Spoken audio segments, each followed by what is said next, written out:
বাবা, সবেমাত্র 1 সপ্তাহ বিয়ে হয়েছে আমার।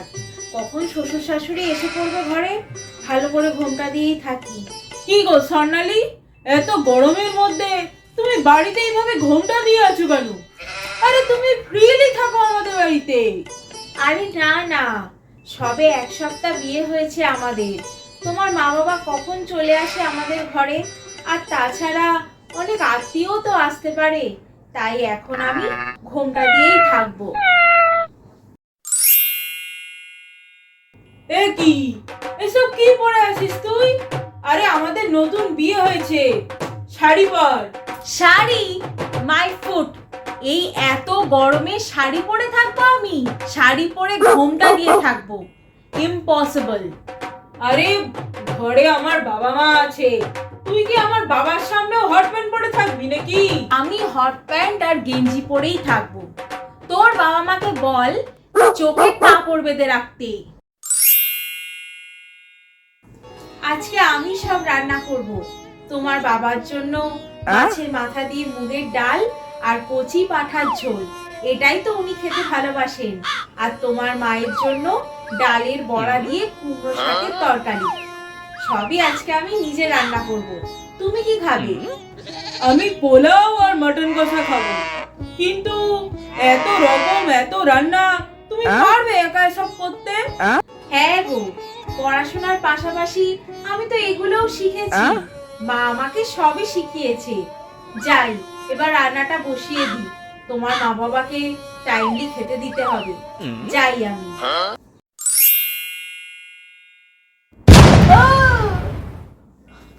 লাত মারছিস কেন? সকাল 11টা বাজে, এখনো ঘুমোচ্ছিস কেন তুই? যা গিয়ে রান্না কর। আমার জন্য স্যান্ডউইচ বানিয়ে দে, আর তার সাথে ম্যাঙ্গো শেক। আরে আমি রান্না করবো কেন? এখন তো তুই বাড়ির বউ, তুই রান্না করবি। আমি রান্না করব? তোর সাহস তো কম না। তুই রান্না করতে না পারলে তোর মাকে গিয়ে বল রান্না করতে। মা রান্না করবে কেন? মায়ের তো বয়স হয়েছে, আর তাছাড়া মা তো এত বছর পরে এসেছে, এখন বিয়ে হয়ে গেছে আমার, তুই বাড়ির বউ, তোরই রান্না করা উচিত এখন। এই, একদম ফালতু কথা বলবি না। আমি গ্যাসের ধারে আগুনের সামনে দাঁড়িয়ে রান্না করব, আর তোর মা শুয়ে থাকবে? এসব একদম চলবে না। ওনাকে কি ফ্রিতে বসিয়ে বসিয়ে খাওয়াবো নাকি? ওনাকে গিয়ে আমার ডায়েট চার্টটা দে, আর যা যা লেখা আছে সেইগুলোই যেন প্রপারলি টাইমলি আমাকে করে দেন। যা গিয়ে বল। শোনো স্বর্ণালী, আমার ট্রান্সফার লেটারটা আজকে চলে এসেছে, আমাকে মেদিনীপুর চলে যেতে হবে, তুমি ব্যাগটা গুছিয়ে নাও। আমি তোমার ব্যাগটা গুছিয়ে দিচ্ছি। শুধু আমার ব্যাগটা না, তোমার ব্যাগটাও গুছিয়ে নাও, তুমি আর আমি দুজনে যাব। আমি যাব না গো তোমার সাথে। কেন? না গো, আমি তোমার বাবা মাকে ছেড়ে যাব না। আমি আর তুমি দুজন মিলে চলে গেলে তোমার বাবা মাকে দেখার কেউ থাকবে না। তাছাড়া আমার বাবা মাও তো আছে, সবার বয়স হয়েছে। আমিও যদি তোমার সাথে চলে যাই তাহলে তো ওনারা একা ফিল করবে।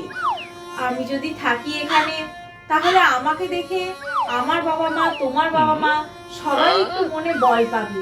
তার থেকে তুমি একা যাও, উইকেন্ড গুলোতে বাড়ি চলে এসো, তাহলেই হবে। সত্যি বাবা মা একদম উপযুক্ত পাত্রী এনেছে আমাদের বাড়িতে বউ করে। আমি কিছুতেই বুঝতে পারছি না তোর আমার বাবা মায়ের সাথে একসাথে থাকতে কি প্রবলেম। আমি আর তুই থাকবো, আর এর বাইরে কোনো এক্সট্রা লোকজনকে আমি আমার বাড়িতে অ্যালাউ করব না। এক্সট্রা লোক কাদের বলছিস তুই? আরে ওরা আমার বাবা মা, আমাকে জন্ম দিয়েছে। তোর যদি আমার বাবা মাকে নিয়ে এত প্রবলেম ছিল, তাহলে তুই কোনো অনাথ ছেলে দেখে বিয়ে করতে পারতি, আমাকে ভালোবাসতে গেলি কেন? কারণ তুই বলদ তাই। শোন, বাড়িতে যদি অশান্তি না চাস তাহলে আমি যেটা বলছি শুধু সেটাই কর, না হলে এমন অশান্তি আমি করব তোর বাবা মাকে তুই বৃদ্ধাশ্রমে রেখে আসতে বাধ্য হবি। রবিশ, কাকে বিয়ে করলাম আমি?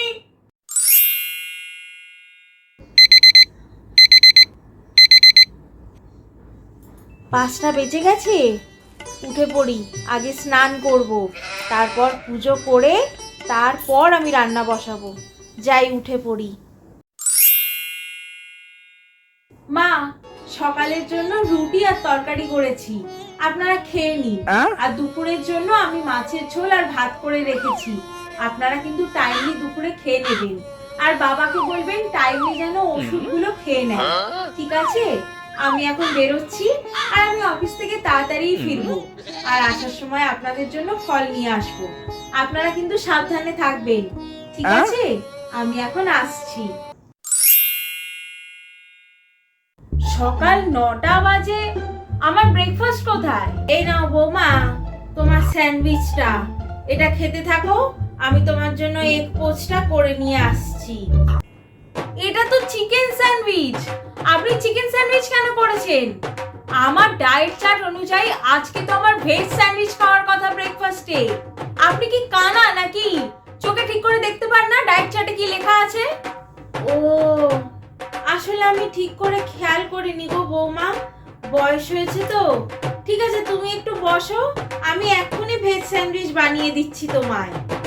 এখন 9টা বাজে, আপনি নতুন করে আমাকে স্যান্ডউইচ করে দেবেন, তারপর সেটা আমি খেয়ে বেরোবো অফিসে। আরে আমি জব করি, আপনার মতো সারাদিন ঘরে বসে অন্ন ধ্বংস করি না। রোজ রোজ না খেয়ে অফিসে বেরোতে হয়, দূর। এই ছবিগুলো তোমার ছোটবেলার? হ্যাঁ গো, আমার কোনো কিছুই তো তুমি জানো না। আমার ছোটবেলা, আমার স্কুল, আমার কলেজ, ছোটবেলা থেকে বড় হওয়া, কত কিছু তোমাকে বলার আছে। হ্যাঁ, আমারও তো তোমাকে অনেক কিছু বলার আছে। আমার ছোট থেকে বড় হয়ে ওঠার গল্প, সবকিছুই আমরা আস্তে আস্তে জানবো সারা জীবন ধরে। 10 বছর ধরে তোকে আমি দেখছি, তুই সেই একই নোংরা থেকে গেলি, একটুও পাল্টালি না। তুইও তো সেই একই থেকে গেলি, নাটক বাদশালা। কি বললি? আমি নাটকবাজ? তাছাড়া আবার কি? কিছু এদিক থেকে ওদিক হলেই আমার বাবা মায়ের দোষ, আমার বাবা মা এই করেছে, ওই করেছে, সেই করেছে, এসব বলে বলে কান্নাকাটি শুরু করিস, একটা নাটক তৈরি করিস তুই। তোর সাথে আমি আর থাকতে চাই না, ডিভোর্স ফাইল করব। বাঁচা যায়? হ্যাঁ, এখন তো আর আমাকে ভালো লাগে না, আমি তো পুরোটা হয়ে গেছি। ওই শুরু হয়ে গেল নাটক, লাইফটা হেল হয়ে গেল আমার।